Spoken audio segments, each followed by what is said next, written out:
우리 같이 함께 나눌 말씀은 창세기 35장 1절에서 7절까지의 말씀입니다.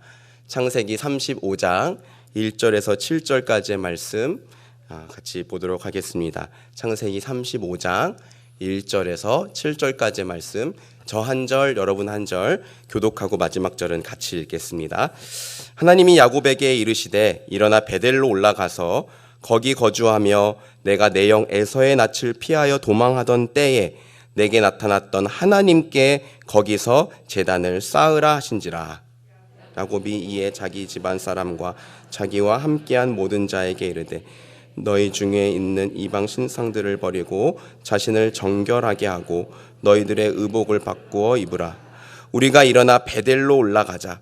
내 환난 날에 내게 응답하시며 내가 가는 길에서 나와 함께 하신 하나님께 내가 거기서 제단을 쌓으려 하노라 하매 그들이 자기 손에 있는 모든 이방 신상들과 자기 귀에 있는 귀고리들을 야곱에게 주는지라. 야곱이 그것들을 세겜 근처 상수리 나무 아래에 묻고 그들이 떠났으나 하나님이 그 사면 고울들로 크게 두려워하게 하셨으므로 야곱의 아들들을 추격하는 자가 없었더라. 야곱과 그와 함께한 모든 사람이 가나안 땅 루스 곧 베델에 이르고 같이 읽겠습니다. 그가 거기서 제단을 쌓고 그곳을 엘 베델이라 불렀으니 이는 그의 형의 낯을 피할 때에 하나님이 거기서 그에게 나타나셨음이더라. 아멘. 등산을 좋아하시는 분들은 잘 아는 용어인데요. 링 반데룽이라는 용어가 있습니다. 독일 말인데요. 이 링 반데룽이란 야간이나 악천후로 인해서 산에서 길을 잃어버렸을 때 나는 분명 똑바로 가고 있다고 생각을 했는데 크게 원을 그리면서 다시 제자리로 돌아오는 현상을 말한다고 합니다. 그래서 끊임없이 무언가를 시도해도 실패를 반복할 때 우리는 링 반데룽 현상에 빠졌다라고도 한대요. 그런데 이 신앙생활에도 링 반데룽 현상을 경험할 때가 있는 것 같습니다. 예배를 드리다가 말씀 묵상하다가 또는 간절한 기도 제목이 응답을 받아서 막 가슴이 벅차고 정말 이제부터는 내가 하나님의 기쁨만을 위해서 살겠노라 결단했다가 또다시 영적으로 침체에 빠져서 돌아오는 경우들이 있죠. 반복해서 짓는 죄 때문에, 두려움 때문에, 육신의 피로 때문에, 세상에 대한 욕망 때문에 영적 침체에 빠져서 우리의 신앙이 앞으로 나아가지 못하고 다시 제자리로 돌아오는 영적 링 반데룽 현상이 있는 것 같습니다. 매일같이 우리가 성령 충만하게 신앙생활하면 좋겠지만 안타깝게도 우리는 천국에서 예수님 만날 때까지 이 세상을 살면서 크고 작은 영적인 침체들을 경험하게 될 거예요. 왜 그럴까요? 여전히 우리 안에 죄성이 남아있기 때문이죠. 또한 원수 마귀가 우리의 연약한 부분을 지속적으로 공격해서 넘어뜨리려고 노리고 있기 때문입니다. 따라서 중요한 건 영적 침체에 빠지지 않도록 우리가 어떻게 잘 예방을 하거나 아니면 영적인 침체에 빠졌을지라도 다시 빨리 회복할 수 있는 대책이 있어야 되는 것 같아요. 중국의 손문은 그 유명한 손자병법에서 이렇게 말했다고 합니다. 계책이 소홀하면 승산이 적고 경솔하게 아무런 대책도 마련하지 못하면 싸울 필요도 없다. 여러분, 계책이란 어떤 목적을 이루기 위한 방편을 말합니다. 그리고 대책은 만일에 있을 일에 대비해서 만들어 놓는 수단을 뜻해요. 그러니까 여러분, 우리가 이 땅을 사는 동안 끊임없이 영적인 공격을 받게 될 텐데 그럴 때마다 우리는 영적인 성장을 이루기 위한 계책 그리고 영적인 침체를 극복하기 위한 대책이 필요합니다. 오늘 본문 말씀에는 영적 링 반데룽 현상에 빠진 한 사람의 이야기가 나옵니다. 바로 우리가 잘 아는 야곱이에요. 많은 분들이 야곱의 인생과 신앙의 변곡점을 야복강 사건이라고 생각합니다. 그런데 사실은 그게 아니에요. 저는 개인적으로 오늘 본문 말씀에 나오는 이야기가 야곱의 인생의 변곡점이었다고 생각합니다. 20년 전에 야곱은 아버지와 형을 속여서 장적권과 복을 빼앗고 형 에서의 위협을 피해서 삼촌 라반에게 도망을 쳤어요. 그리고 20년 동안 그곳에 살면서 여기 오늘 본문 말씀에 나오기까지 11명의 아들들과 1명의 딸을 얻었어요. 그뿐 아니라 많은 가축과 재물과 종들을 거느린 거부가 되었습니다. 그리고 다시 이제 고향으로 돌아오게 됐어요. 문제는 야곱 안에 그 형 에서를 볼 용기가 없었다는 거죠. 특히나 에서가 400명의 종들을 거느리고 야곱을 보려고 나오고 있다는 소식을 듣고는 야곱의 마음이 아주 녹아내립니다. 야곱은 혼자서 근심하다가 야복 강가에서 하나님의 사자를 만나요. 그리고 그 하나님의 사자를 간절하게 붙들고 밤새 자기에게 복을 빌어달라고, 그리고 이 위기에서 자기를 구원해달라고 간절하게 애원합니다. 여러분, 야곱은 원래 평생 자기의 꾀와 지혜를 의지해서 살았던 사람이잖아요.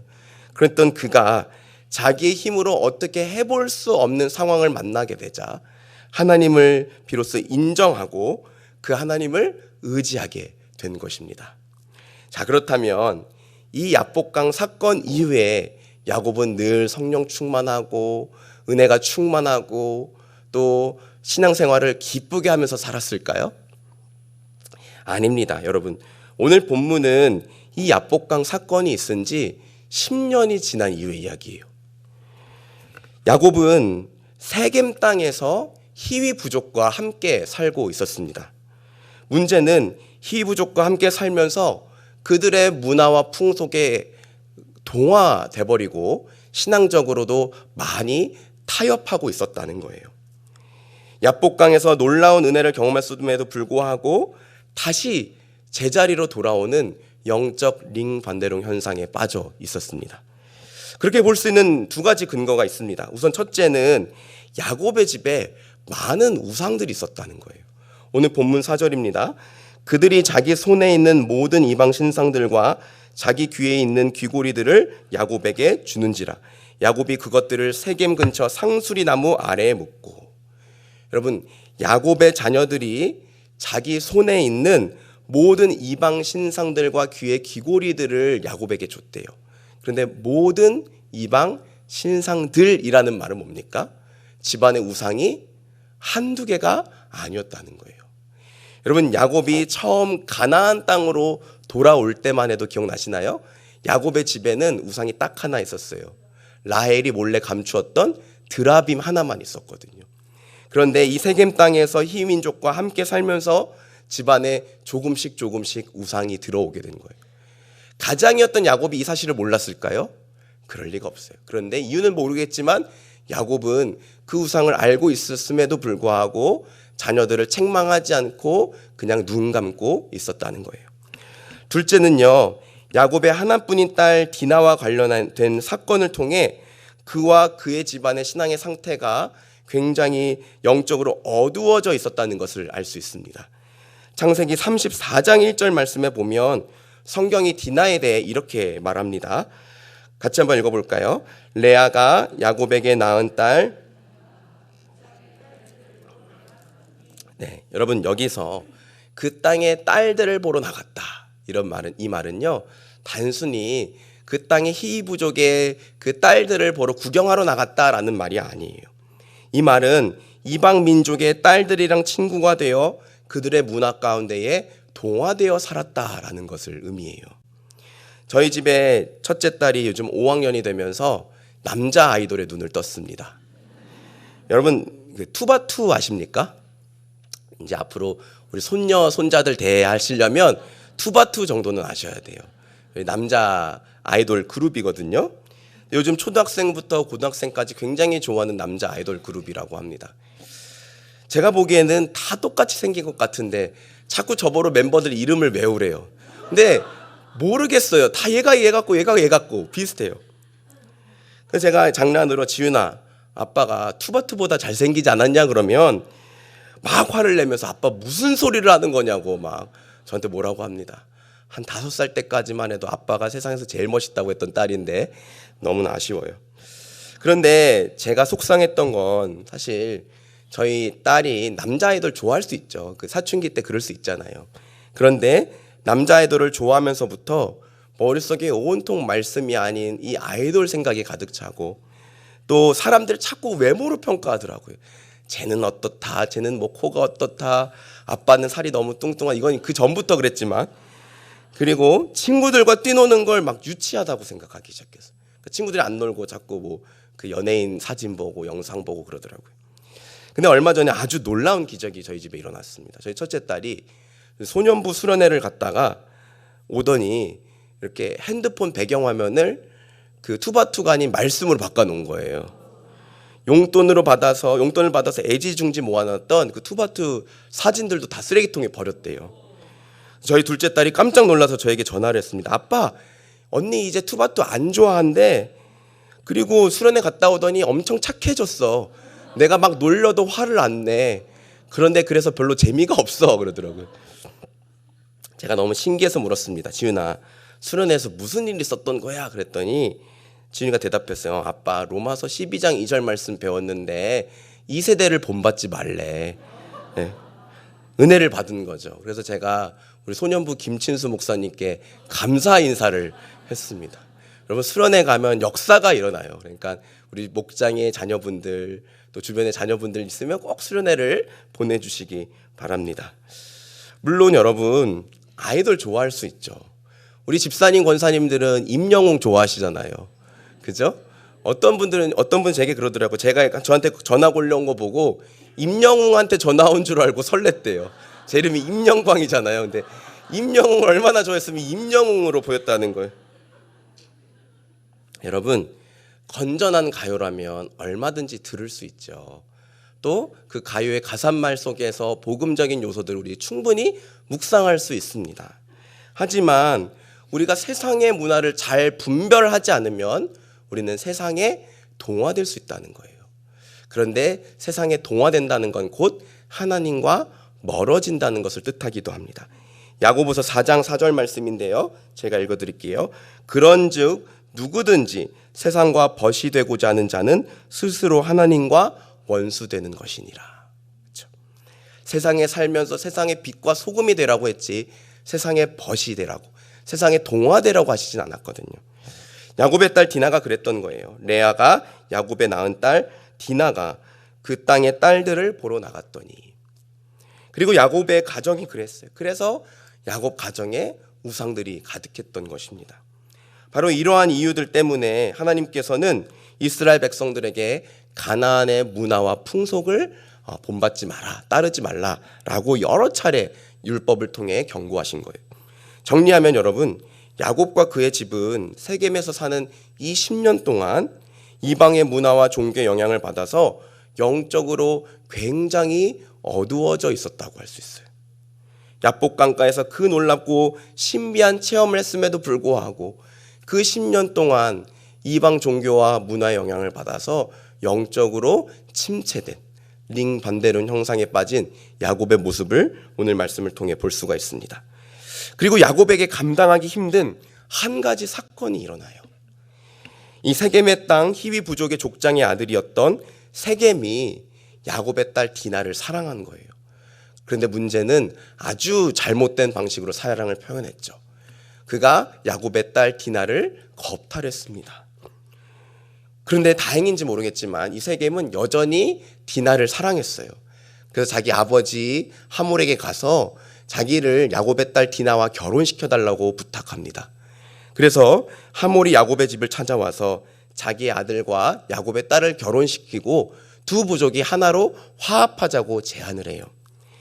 야곱은 하몰의 제안을 받아들입니다. 굉장히 분했겠지만 명예를 굉장히 중요하게 생각했던 이 고대 사회에서는 그나마 그렇게 하는 것이 가장 좋은 길이라고 생각했을 것 같아요. 이때 야곱의 아들들이 나서서 할례받지 않은 자들과 어떻게 우리가 하나가 될 수 있습니까? 따졌어요. 그리고 너희가 디나를 데려가려거든 먼저 할례를 받아라 라고 합니다. 여러분, 이 다 큰 성인이 할례를 받는 거 보통 일 아니잖아요. 그런데 하몰과 세겜은 이를 좋게 받아들였고 자기와 자기 집에 속한 모든 남자들이 한날에 할례를 받습니다. 그런데 통증이 극심한 사흘째 되던 날 밤에 야곱의 둘째 아들 시므온과 셋째 아들 레위가 주동을 해서 이 희위 부족을 급습했어요. 아주 끔찍한 사륙이 벌어졌습니다. 시므온과 레위뿐만 아니라 다른 아들들도 나서서 희위 부족의 아내와 딸들과 물건들을 노략질했어요. 그리고 뒤늦게 이 사실을 알게 된 야곱은 아들들에게 크게 분노하고 그리고 큰 두려움에 빠지게 됩니다. 창세기 34장 30절 말씀인데 우리 같이 한번 읽어보겠습니다. 시작. 야곱이 나로 하여금 이 땅의 주민 곧 가나안 족속과 브리스 족속에게 악취를 내게 하였도다. 나는 수가 적은즉 그들이 모여 나를 치고 나를 죽이리니 그러면 나와 내 집이 멸망하리라. 그렇죠. 야곱은 걱정했던 거예요. 자기 아들들이 이 희위 부족에게 행했던 악한 일들이 주변 민족들에게 소문이 나면 이 민족들이 분노해서 분명히 우리를 쳐들어올 것이다. 그러면 나와 내 집은 다 멸망당할 거다. 굉장한 두려움에 빠졌습니다. 그리고 그 두려움으로 인해 깊은 영적 침체에 빠졌을 거예요. 여러분, 두려움은 참 다양한 요소로 우리를 찾아와서 우리 마음에 자리를 잡고 우리의 영혼을 깊은 침체에 빠지게 만듭니다. 예를 들어 볼까요?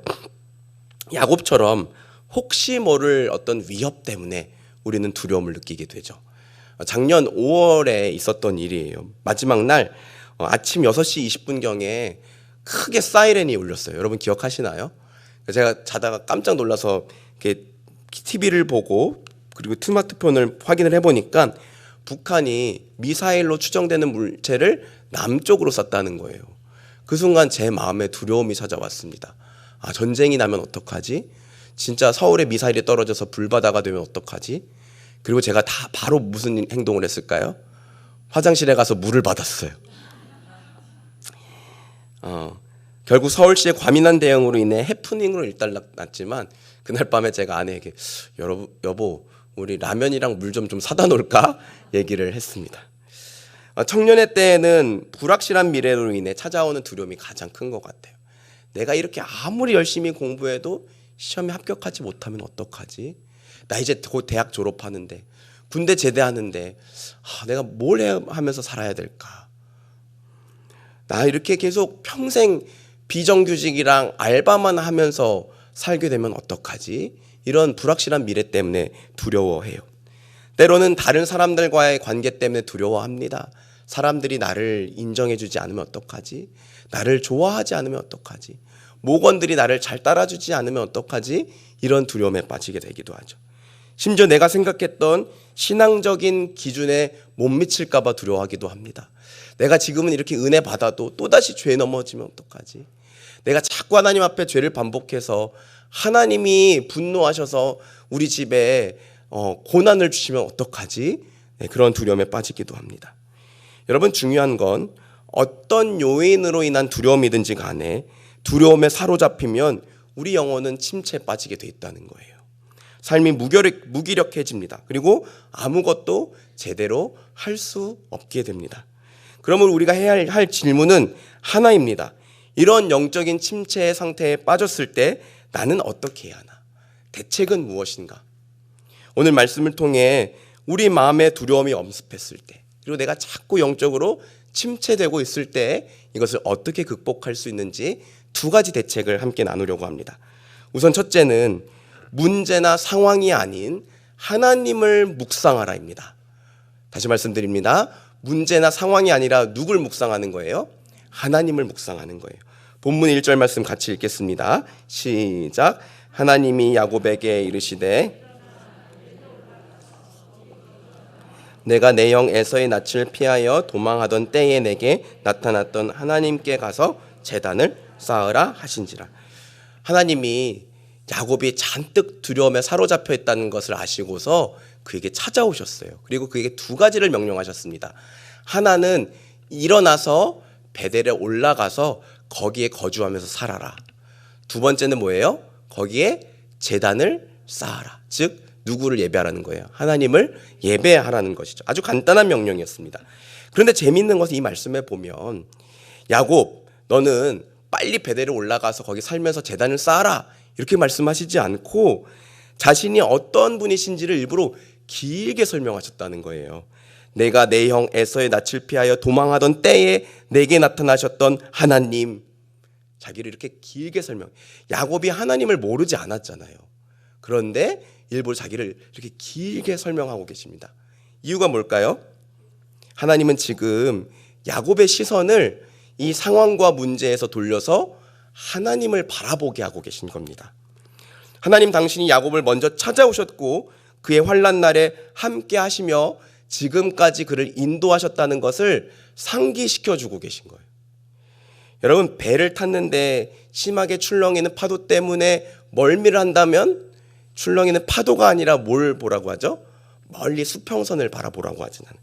마찬가지입니다. 여러분, 우리가 시선을 어디에 두는지에 따라 우리의 영혼과 감정의 상태를 결정하게 돼 있어요. 하나님의 음성을 듣고 정신을 차린 야곱은 자기 자녀들을 모아놓고 이렇게 말합니다. 3절입니다. 우리가 일어나 베델로 올라가자.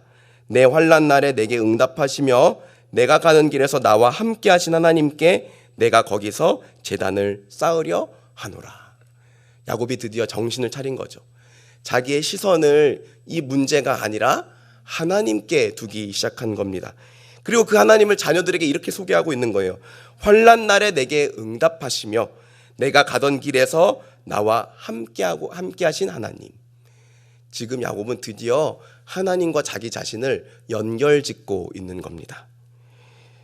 내게 응답하신 하나님, 내가 가던 길에서 나와 함께 하신 하나님. 이것이 야곱이 살면서 경험하고 믿게 된 하나님이에요.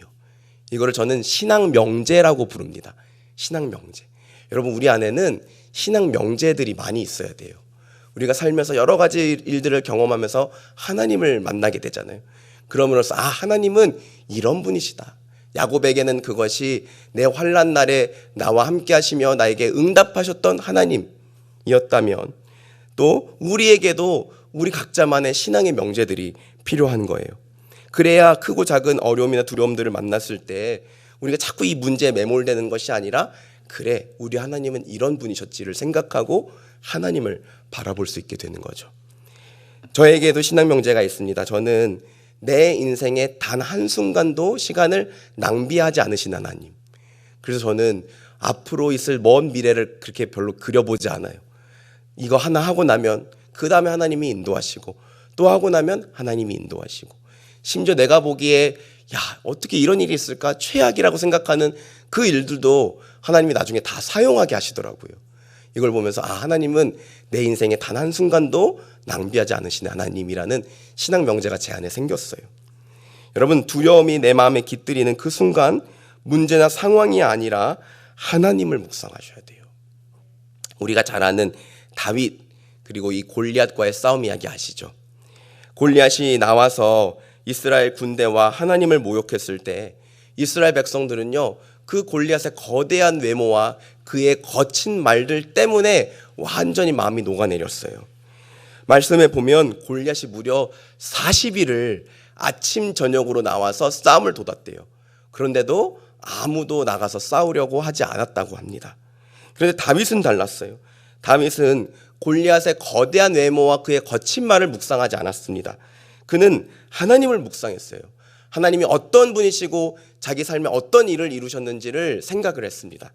사무엘상 17장 37절 말씀인데요. 이것도 같이 한번 읽어보겠습니다. 시작. 또 다윗이 이르되 곰의 발톱에서 건져내셨은즉 나를 이 블레셋 사람의 손에서도 건져내시리이다. 사울이 다윗에게 이르되 가라, 여호와께서 너와 함께 계시기를 원하노라. 여러분, 다윗은 모든 위기의 순간에 늘 하나님이 어떤 분이신지를 먼저 묵상했던 것 같아요. 하나님이 내 삶에 어떤 일을 이루셨는지를 기억했어요. 그래서 훗날 그는 시를 지어서 하나님께 대한 믿음을 또 이렇게 고백했습니다. 나의 영혼이 잠잠히 하나님만 바라며 나의 구원이 그에게서 나오는도다.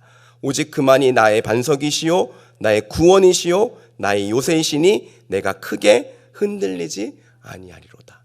여러분, 사실 다윗만큼 인생에서 크고 작은 위기들을 경험한 사람이 없잖아요. 그는 끊임없이 적들로부터 공격을 받았어요. 사울로부터 공격받았고 이방의 적들로부터 공격받았고 심지어 자기 아들에게도 배신당했던 사람이에요. 그런데 다윗은 그럴 때마다 자기 영혼을 향해서 선포했어요. 나의 영혼아 잠잠히 누구를 바라라? 하나님만 바라라. 여러분, 우리도 두려운 일이 생겼을 때 또는 알게 모르게 내가 왜 이렇게 침체가 되는지 모를 때 우리 영혼에게 선포해 주는 거예요. 나의 영혼아 낙심하지 말고 너는 하나님만 바라라. 시편 42편의 기자처럼 너는 낙심하지 말고 하나님께 소망을 두라. 우리 영혼을 향해서 선포해 주시는 거예요. 그리고 이어서 다윗은 자기 신앙의 명제를 자기에게 가르쳐 줍니다. 그만이 나의 반석이시오 나의 구원이시오 나의 요새이시다. 네. 여러분 안에도 분명히 신앙 명제가 있을 거예요. 크고 작은 위기를 만났을 때, 두려움이 있을 때, 영적인 침체가 찾아왔을 때 그 신앙의 명제를 떠올리시기 바랍니다. 그리고 자기 영혼을 향해서 선포해 주시는 거예요. 특별히 그런 점에서 예배는 우리의 시선을 문제에서 하나님을 향하게 만드는다는 점에서 두려움과 영적 침체를 치료해주는 가장 좋은 치료제라고 저는 생각합니다. 여러분, 우리는 이상한 게 하나 있어요. 영적인 침체에 빠지면 일단 예배부터 끊어요. 뭔가 잘못된 거 아닙니까? 물론 예배가 은혜가 안 되는 이유가 있죠. 그런데 그럴 때일수록 더 예배 자리 나가야죠. 예배 안 나오면 우리가 하나님 묵상합니까? 문제 더 묵상하잖아요. 예배에 더 나가고 말씀 더 읽고 더 은혜 자리로 힘써 나가야 될 것입니다. 자, 두 번째는요. 하나님을 향한 온전한 마음을 회복하라입니다. 저를 한번 따라해 주세요. 하나님을 향한 온전한 마음을 회복하라. 하나님을 향한 온전한 마음을 회복하라. 야곱은 베델로 가기 전에 자녀들을 불러놓고 이렇게 말합니다. 2절입니다. 야곱이 이에 자기 집안 사람과 자기와 함께한 모든 자에게 이르되 너희 중에 있는 이방 신상들을 버리고 자신을 정결하게 하고 너희들이 의복을 바꾸어 입어라. 그렇죠? 여러분, 사실 하나님은 야곱에게 우상을 버리라는 말씀은 안 하셨어요. 그렇죠? 정결하게 하라는 말씀도 안 하셨고 의복을 바꾸어 입으라는 말씀도 안 하셨어요. 하지만 야곱은 알고 있었던 거죠. 내가 지금 이 상황에서 구원받기 위해서는 하나님과의 관계가 먼저 회복돼야 된다. 근데 그 하나님과의 관계를 회복하려면 우리 안에 하나님을 향한 온전한 마음이 먼저 회복되어야 된다. 온전한 마음이 회복되려면 우리 안에 먼저 뭘 제거해야 된다? 우상을 제거해야 된다. 야곱은 알고 있었던 거예요. 여러분, 왜 하나님과 온전한 관계를 회복하려면 우리 마음에 있는 은밀한 우상들 있잖아요. 하나님보다 더 사랑하는 거, 하나님보다 더 의지하는 거, 하나님보다 더 두려워하는 거. 심지어 정말 좋은 것일지라도 우리가 그것을 궁극적인 것으로 삼으면 그것이 곧 우리의 우상이 되죠. 우리 자녀들 사랑스럽잖아요. 사랑해야죠. 그러나 자녀를 궁극적으로 삼으면 그거는 우상이 되는 거죠. 돈도 마찬가지고 그 외 모든 것들이 마찬가지예요. 그런데 이 우상을 먼저 제거하지 않으면 결코 우리는 하나님과의 온전한 관계를 회복할 수 없어요. 왜 그럴까요? 왜 그럴까요, 여러분? 왜냐하면 하나님이 인격적인 분이시기 때문이에요. 여러분, 인격적이란 말은 하나님이 아버지처럼 우리를 늘 따뜻하게 대해주시지, 용서해주시지라는 뜻도 있지만 동시에 우리가 그분께 어떻게 하는지에 따라 그분의 반응이 달라질 수 있다는 것을 의미해요. 사무엘상 말씀에 보면 이런 말씀이 있죠. 나를 존중히 여기는 자를 내가 존중히 여기고 나를 멸시하는 자를 내가 경멸하리라. 예전에 제가 사역을 마치고 교회 주차장에 나오는데 이 짜장면 배달로 한 분이 오토바이를 타고 교회 주차장에 들어오는 거예요. 그러더니 하는 말이 전도사님이시죠? 저도 한때 신학 공부하고 심지어 유학도 다녀왔어요. 하지만 이제 하나님 믿지 않습니다. 아니, 어떻게 하나님이 사람을 질투합니까? 저는 그런 아주 속이 좁은 신은 믿지 않아요. 그리고서 짜장면집 전단지를 제게 이렇게 주고 가버렸어요. 이게 노이즈 마케팅이구나. 그때 깨달았어요. 제가 속상한 마음에 편지를 몇 장 줬다가 전달하지는 못했는데 그때 제가 한 가지 깨달았던 게 있어요. 여러분, 하나님 우리 질투하는 거 맞나요? 질투하시죠. 왜 질투하실까요? 맞아요. 하나님은 인격적인 분이시라 그래요. 하나님은 AI가 아니잖아요. AI는 질투하지 않아요. 하나님은 인격적인 분이시고 우리를 사랑하기 때문에 우리가 하나님 아닌 다른 것들을 더 사랑할 때 질투하시는 거예요. 우리가 누군가를 사랑한다고 표현하면 그것이 곧 그 사람도 나를 뭐 해주길 바라는 거예요. 사랑한. 저희 딸이 사춘기, 자꾸 딸 얘기하면 안 되는데, 저희 딸이 사춘기가 돼서 제가 사랑해라고 그러면 옛날에 나도 사랑해 줬는데 요즘은 알았어 그러더라고요. 그게 그렇게 서운하더라고요. 여러분, 하나님도 마찬가지예요. 물론 하나님은 우리가 끊임없이 죄를 짓고 그분보다 다른 것들을 사랑해서 당신의 마음을 아프게 해도 우리를 향한 당신의 사랑을 절대 거두시는 분이 아닙니다. 하나님은 우리를 끝까지 사랑하는 신실하신 하나님이에요. 하지만 우리가 하나님 아닌 다른 것들을 사랑할 때 그분은 질투하세요. 마음 아파하세요. 반대로 우리가 그분을 온전히 사랑할 때 엄청 기뻐하세요. 그리고 그분을 사랑해서 작은 믿음의 결단을 내릴 때, 실천할 때 큰 은혜와 사랑을 부어주시는 분이십니다. 잠언 8장 17절 말씀인데요. 우리 같이 한번 읽어보겠습니다. 시작. 나를 사랑하는 자들이 나를 만날 것이니라. 네, 로마서 8장 28절도 같이 읽어볼게요. 시작. 우리가 알거니와 하나님을 사랑하는 자 곧 그의 뜻대로 부르심을 입은 자들에게는 모든 것이 합력하여 선을 이루느라. 여러분, 하나님은 당신을 사랑하는 자에게 당신의 사랑을 부어주세요. 그리고 당신을 사랑하는 자의 삶에 모든 것을 사용하셔서 선을 이루시는 분이시래요. 그런데 야곱이 자기 집의 모든 우상들을 땅에 묻었다는 것은 곧 하나님을 향한 온전한 마음을 회복했다는 거고 그분만을 사랑하겠다는 뜻인 거잖아요. 야곱의 자녀들이 우상을 가지고 있었던 것은요, 미학적으로 아름다워서가 아니었습니다. 그들이 잘 사는 이방 민족들처럼 살기를 원했기 때문에, 우리도 저렇게 자기 마음대로 살면서 그냥 우상에게 절하기만 하면 비도 내려주고 작물도 잘 자라고 풍족하게 살면 좋겠다. 그들은 여전히 하나님을 버리진 않았어요. 그러나 언제나 문제가 됐던 건 하나님과 함께 우상도 함께 사랑했다는 거죠. 근데 여러분, 사랑의 마음은 결코 나뉠 수가 없잖아요. 예수님이 그랬죠. 누구든지 이것을 더 사랑하든지 이것을 덜 사랑하든지. 여러분, 하나님의 사랑만이 우리를 두려움과 깊은 영적 침체에서 벗어나게 만드는 힘입니다. 이 모든 일에 우리를 사랑하시는 이로 말미암아 우리가 넉넉히 이기느니라. 사랑에는 두려움이 없고 온전한 사랑은 두려움을 내쫓느니라. 아멘. 여러분, 그것이 무엇이었든지 간에 우상과 함께 하나님을 섬기는 이상 우리는 하나님과 깊고 친밀한 관계를 누릴 수가 없어요. 오직 하나님을 향한 순전한 사랑을 고백하고 표현하는 사람만이 하나님의 사랑을 받아서 풍성하게 누리게 됩니다. 그리고 그 사랑 안에 이 세상에 어떤 것도 흔들 수 없는 참된 평안이 있어요. 야곱이 모든 우상들을 버리고 하나님께 자기의 모든 것들을 걸기로 했을 때 하나님이 놀랍게 일하십니다. 오늘 본문 5절 말씀인데요. 같이 읽겠습니다. 시작. 그들이 떠났으나 야곱의 아들들을 추격하는 자가 없었더라. 그죠? 야곱이 모든 우상들을 버리자. 하나님만 사랑하고 그분만 의지하고 그분만 두려워하기로 결심했을 때 하나님은 놀라운 기적으로 그들을 지켜주셨습니다. 그리고 그 동일한 하나님께서 지금도 온전한 마음으로 하나님을 사랑하겠다고 결단한 자에게 큰 사랑의 은혜를 부어주실 줄 믿습니다.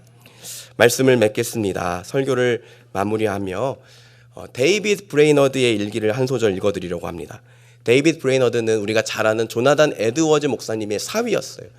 그는 인디언 선교를 위해 헌신하다가 29살이라는 젊은 나이에 요절했습니다.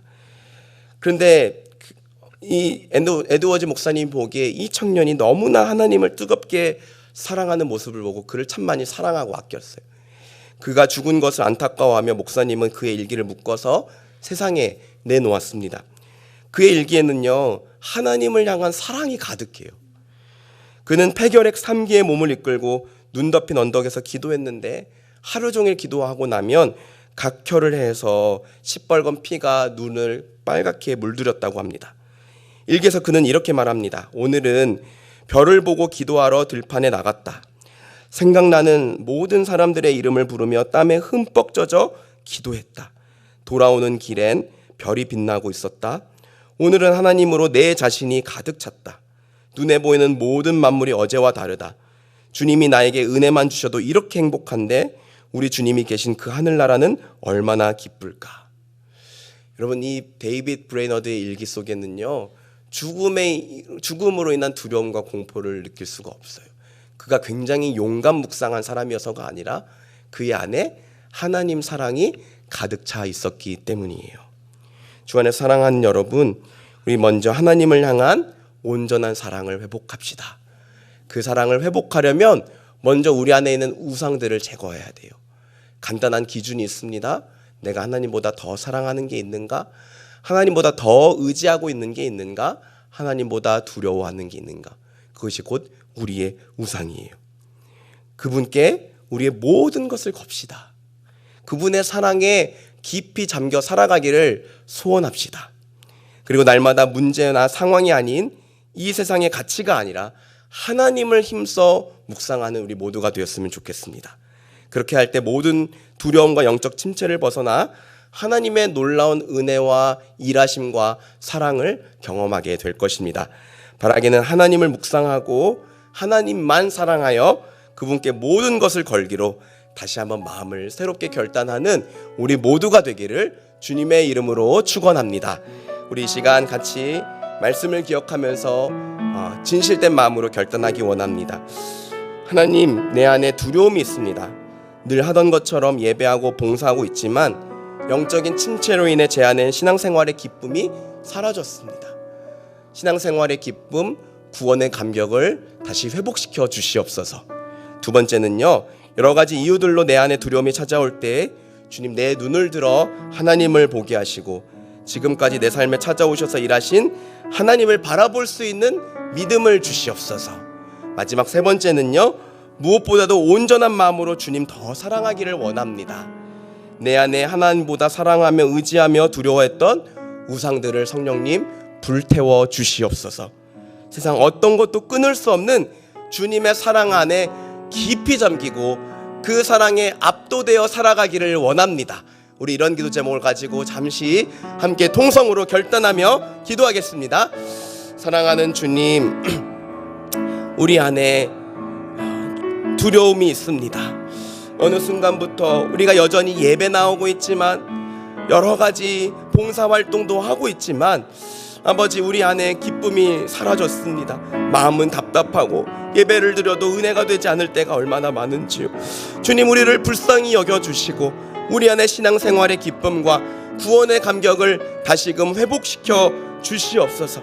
내 영혼아, 잠잠히 여호와만 바라. 그는 나의 구원이시요 산성이시요 요새이시다. 주님, 우리가 여러 가지 두렵고 어려운 일들을 만났을 때 그 문제를 묵상하고 그것에 매몰되는 것이 아니라 우리를 사랑하시고 지금까지 우리와 함께 하시고 우리 인도하신 그 하나님을 바라볼 수 있는 믿음을 주시옵소서. 무엇보다도 온전한 마음으로 주님 더 사랑하기를 원합니다. 우리 안에 있는 은밀한 우상들을 주님은 아시는 줄 압니다. 우리의 마음을 숨길 수 없사오니 주님 불쌍히 여겨주시고 성령님, 우리 안에 있는 우상들을 불태워 주시고 주님을 향한 온전한 마음, 온전한 사랑만이 남게 하여 주시옵소서. 그 사랑으로 오늘 하루를 힘입어 살아가게 하시고 그 사랑으로 압도되어 살아갈 수 있도록 주님, 우리 모두를 긍휼히 여겨주시고 축복하여 주시옵소서. 사랑하는 주님, 우리가 어제보다 오늘, 오늘보다 내일 주님을 날마다 더 사랑하며 늘 성령이 충만해서 기쁘게 살아가면 좋겠는데, 참 오늘 말씀에 나오는 야곱처럼 두려움으로 인해, 때로는 육신의 피로로 인해, 때로는 세상의 욕망으로 인해 끊을 수 없는 죄 때문에 우리가 크고 작은 영적인 침체들을 반복할 때가 얼마나 많은지 모르겠습니다. 주님, 이렇게 미련하고 어리석인 저희들을 긍휼히 여겨주시고 우리 안에 다시 신앙생활의 기쁨과 구원의 감격을 회복시켜 주시옵소서. 나의 영혼아, 너는 잠잠히 하나님만 바라라. 하나님, 우리가 살면서 만나게 되는 여러 가지 크고 작은 일들에 매몰될 때가 얼마나 많은지요. 하나님이 나와 함께 하신다는 것을 알면서도 우리는 그 일들 때문에 괴로워하며 두려워하며 깊은 영적인 침체를 경험할 때가 참 많은 것 같습니다. 그럴 때마다 주님, 우리 영혼을 향하여 나의 영혼아 너는 잠잠히 여호와만 바라라 라고 선포할 수 있는 믿음을 주시옵소서. 오직 여호와만이 나의 반석이시오 피난처시오 구원이시라고 고백할 수 있는 믿음을 우리에게 허락하여 주시옵소서. 무엇보다도 주님, 온전한 마음으로 당신 사랑하기를 원합니다. 우리가 우리 마음에 은밀하게 자리 잡은 우상들은 압니다. 그리고 주님은 우리 마음을 감찰하시며 심장과 폐부를 살피시는 분이심을 또한 우리가 압니다. 주님께 결코 숨길 수 없사오니 성령님, 이 시간 우리 마음 가운데 있는 모든 우상들을 불태워 주시옵소서. 세상의 욕망과 세상의 자랑거리들과 내 안에 은밀하게 자리 잡은 나 자신의 죄와 쾌락들 이겨낼 수 있도록 하나님 은혜 베풀어 주시고 주님을 온전한 마음으로 사랑할 수 있는 저희들의 믿음이 되게 하여 주시옵소서. 우리를 사랑하시는 이로 말미암아 이 모든 일에 넉넉히 이기게 하신다고 하셨습니다. 하나님을 사랑하는 자의 삶에 모든 것이 합력하여 선을 이루신다고 하셨습니다. 주님, 주님을 온전한 마음으로 사랑하기를 원하고 날마다 주님의 사랑을 힘입어 살아가기를 원하오니 이 시간 우리들의 모든 심령 가운데에 주님의 사랑을 충만하게 부어 주시옵소서. 지금은 우리 주 예수 그리스도의 은혜와 하나님 아버지의 크신 사랑과 성령의 위로와 인도하심이 모든 순간들마다 시선을 하나님께로 향하며 온전한 마음으로 하나님만 사랑하며 그 사랑을 힘입어 살아가겠다고 결단한 주의 모든 자녀들 위에와 그들의 가정 위에 그들의 진로 위에 지금으로부터 영원토록 함께 있을지어다. 아멘.